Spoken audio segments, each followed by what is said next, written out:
Back to news. Nepal అల్లర్లతో అట్టుడుకుతోంది. అక్కడి ప్రధాని, రాష్ట్రపతి తమ పదవులకు రాజీనామా చేసి పారిపోయారు. ఇక ప్రస్తుతం నేపాల్ సైనిక పాలనలో ఉంది.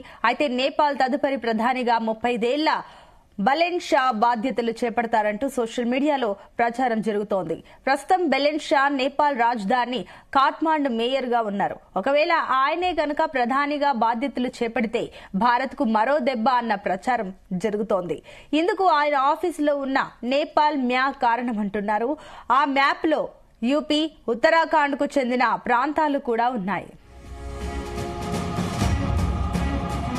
రైట్, ఇదే అంశానికి సంబంధించి మరిన్ని డీటెయిల్స్ మా చీఫ్ న్యూస్ కోఆర్డినేటర్ రాధాకృష్ణ అందిస్తారు. రాధాకృష్ణ. Good morning Sunitha. నేపాల్లో రాజకీయ సంక్షోభం తీవ్రతరమైంది. ఇప్పటికే నిన్న అక్కడ ప్రధాని కేపీ ఓలీ శర్మ రాజీనామా చేయడంతో మొత్తంగా కూడా ఆ దేశం సైనిక పాలనలోకి వెళ్ళిపోయింది. అధికారికంగానే ప్రస్తుతం అంతా కూడా సైనిక పాలన నడుస్తా ఉంది. అయినప్పటికీ దేశంగా ఇంకా తీవ్ర ఉద్రిక్త పరిస్థితులు తలెత్తుతూ ఉన్నాయి. నిరసన కార్యక్రమాలు కొనసాగుతున్నాయి, ఆందోళన కొనసాగుతున్నాయి. యువత పెద్ద ఎత్తున వీధుల్లోకి వచ్చి ఆ నిరసన కార్యక్రమాలు చేపడుతున్నారు. ముఖ్యంగా తాజా ప్రధాని కేపీ ఓలీ శర్మ ప్రభుత్వానికి వ్యతిరేకంగా ఆందోళన ఇంకా తీవ్రతరం చేస్తూ ఉన్నారు. తాజాగా మాజీ మంత్రులందరి పైన కూడా ఇంటి నివాసాలపై దాడులు చేయడం, వాటికి నిప్పు పెట్టడం, ఒక రకంగా చూస్తే ఒక ఎమర్జెన్సీ తలపించే పరిస్థితి కనబడతా ఉన్నాయి. సైనికులు కూడా మొత్తం ఎక్కడికక్కడ సైనిక బలగాల రంగంలోకి దిగి పరిస్థితిని కంట్రోల్ చేసే ప్రయత్నం చేస్తూ ఉన్నారు.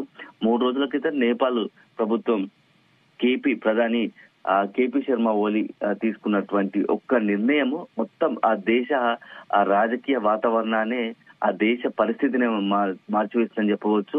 సో 3 రోజుల వరకు ప్రశాంతంగా ఉన్నటువంటి నేపాల్ అక్కడ తీసుకున్నటువంటి సోషల్ మీడియాపై నిషేధం అనేది తీసుకున్న ఒక నిర్ణయం మొత్తం కూడా ఆ దేశ ప్రభుత్వాన్ని మార్చేసిన పరిస్థితి కనపడింది. ఓ రకంగా ఒక తీవ్ర ఆందోళన, పెను సంక్షోభం, రాజకీయ సంక్షోభానికి కారణమైందని చెప్పవచ్చు.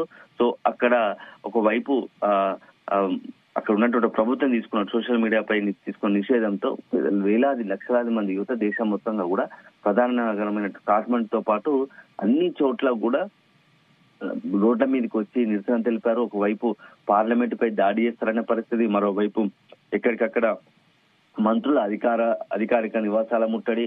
ఈ నేపథ్యంలోనే ఆ పార్లమెంటు భవనంపై పెద్ద ఎత్తున వేలాది మంది దూసుకొస్తున్న క్రమంలో వాటిని నిర్వహించే ప్రయత్నంలో భద్రతా బలగాలు అడ్డుకున్నారు. అయినప్పటికీ అక్కడ కొంత పరిస్థితి తీవ్రతరంగా కాల్పులు జరిపారు. ఇప్పటికీ ఈ కాల్పులో 30 మంది పైగా మరణించారు. అదే సందర్భంలో 300 మందికి పైగా కూడా గాయపడ్డట్టు తెలుస్తా ఉంది. సో ఇది కంటిన్యూ అవుతున్న తరంలోనే మొత్తంగా కూడా దేశంలో యువత మొత్తం కూడా ప్రభుత్వానికి వ్యతిరేకంగా నిరసన తీవ్రతరం చేశాయి. మరోవైపు ప్రతిపక్షాలు కూడా ప్రభుత్వంపై విరుచుకుపడ్డాయి. ఈ నేపథ్యంలో మొత్తం ఒకవైపు అష్టదిగ్బంధనంగా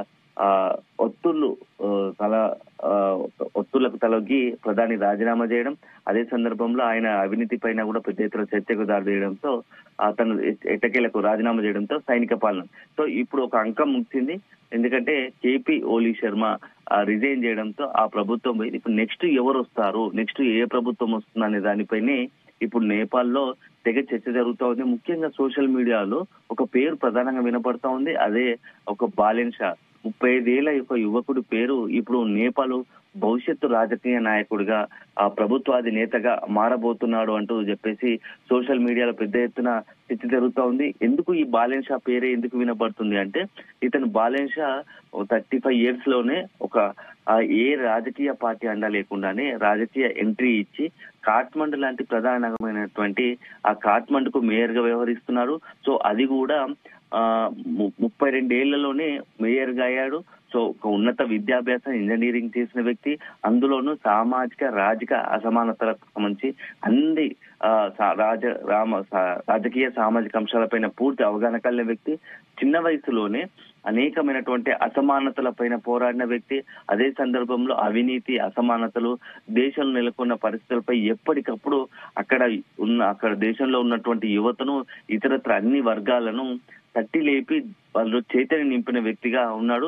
సో అలాంటి బాలెన్ షా కనుక నెక్స్ట్ నేపాల్ ప్రధాని అవుతాడు, నెక్స్ట్ కేపీ ఓలీ శర్మ వారసుగా ఉండబోతాడు, అంటే నెక్స్ట్ ప్రధాని కాబోతున్నాడు అని చెప్పేసి సోషల్ మీడియాలో ప్రచారం జరుగుతోంది. ఇది ఎంతవరకు అవుతుంది అనేది మాత్రం మనం వేచి చూడాల్సి ఉంటుంది. ఎందుకంటే ప్రస్తుతం అంతా కూడా నేపాల్లో ఆందోళన అవుతుంది యువత ఆధ్వర్యంలో. కాబట్టి ఆ యువతకు మెయిన్ ఇప్పుడు అందరి దృష్టిలో పడ్డ వ్యక్తి బాలెన్ షా. ఎందుకంటే గతంలో హిప్ హాప్ చేసి అక్కడ ఉన్నటువంటి రాజకీయ అసమానతలను కావచ్చు, ఇతర అసమానతలను తొలగించే ప్రయత్నం చేశారు. సో దీంతో యూత్ కు కాస్త దగ్గరయ్యాడు. సో కాఠ్మండు మేయర్ గా అయ్యి అందరి దృష్టిని ఆకర్షించాడు. సో అట్లాంటి వ్యక్తి నెక్స్ట్ భావి ప్రధానిగా అయితే తన ఆధ్వర్యంలో ప్రభుత్వం ఏర్పడితే నేపాల్లో మంచి రోజులు వస్తాయి. నేపాల్ అభివృద్ధి కావచ్చు, నేపాల్ కి సంబంధించి అన్ని అంశాల్లో న్యాయం జరుగుతుంది అనేది అక్కడ యువత. సో ఈ నేపథ్యంలో సోషల్ మీడియాలో అతని పేరు ట్రెండింగ్ లో ఉందని అనిపిస్తోంది. అయితే ఇప్పుడు అతడు భారత్ లోనే చదువుకున్నాడు, ఇంజనీరింగ్ విద్య కర్ణాటకలోని విశ్వేశ్వరయ్య ఇంజనీరింగ్ నుంచి డిగ్రీ పొందాడు. సో కొంత భారత్ తో కూడా అతనికి అనుబంధం ఉంది. అయితే ఇప్పుడున్న పరిస్థితిలో బాలెన్ షా కనుక అందరూ ఊహించినట్టుగానే, అక్కడ యువత ఆలోచిస్తున్నట్టుగానే బాలెన్ షా ఇప్పుడు అక్కడ ఉన్నటువంటి నేపాల్ భవిష్యత్తు రాజకీయ నాయకుడిగా అవతారం ఎత్తి భావి ప్రధానిగా అయితే మాత్రం భారత్ కూడా కొంత ఇబ్బందికర పరిస్థితి తలెత్తే అవకాశం లేకపోలేదని చెప్పేసి కొంత విశ్లేషణలు జరుగుతా ఉన్నాయి. ఎందుకంటే బాలెన్ షా మొదటి నుంచి కూడా సంపూర్ణంగా నేపాల్ సంబంధించి ఏదైతే భారత్ నేపాల్ సరిహద్దులో ఉన్నటువంటి కొన్ని ప్రాంతాల్లో కూడా నేపాల్లో భాగమే అని చెప్పేసి మొదటి నుంచి వాదిస్తున్నాడు. అతని అభిమతంగా అట్లే ఉంది. ముఖ్యంగా ఏదైతే ఉత్తరప్రదేశ్ కావచ్చు, అదే విధంగా ఒక మొత్తం హిమాలయన్ దేశ నేపాల్ పరిస్థితికి సంబంధించి రోజుకొక మలుపు తిరుగుతోంది. ఈ నేపథ్యంలో ఇప్పుడు బాలెన్ షా గనక అక్కడ ప్రధాని అయితే ఎట్లా ఉంటుందనే దానిపై చర్చ జరుగుతూ ఉంది. అయితే కొంత భారత్ కు సంబంధించి ఇది కొంత ఇబ్బందికర పరిస్థితులు తలెత్తే అవకాశం లేకపోలేదనే ఒక చర్చ జరుగుతూ ఉంది. ఎందుకంటే యూపీ, ఉత్తరాఖండ్ కి సంబంధించినటువంటి కొన్ని ప్రాంతాలు నేపాల్ అని చెప్పేసి అతని అభిమతంగా ఉంది.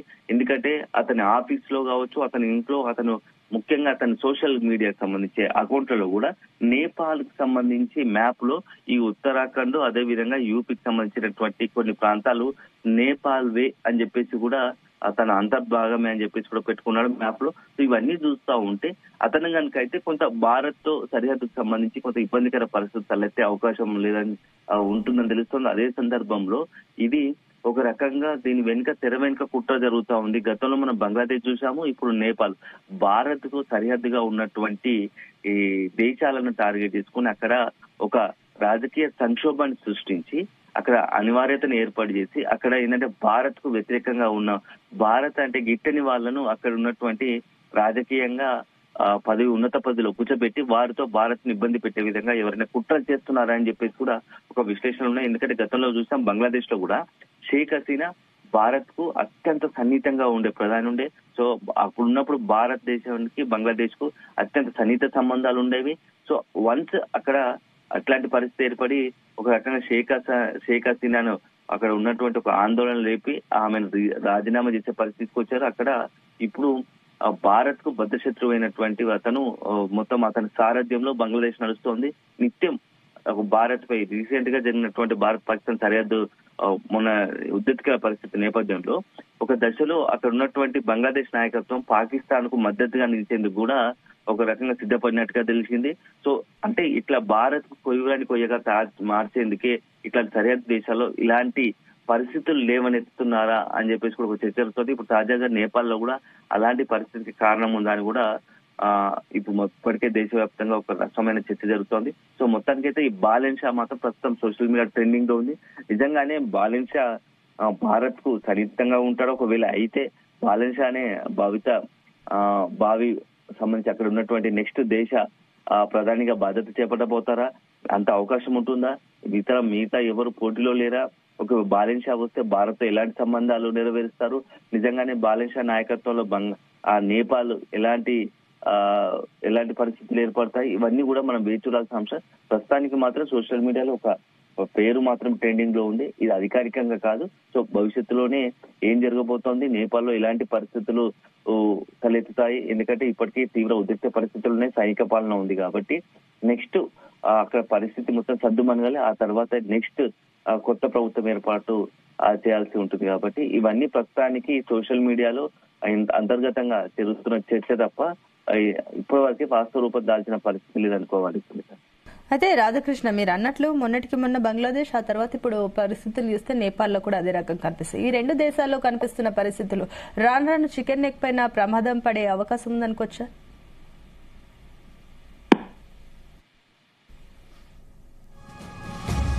ధన్యవాదాలు.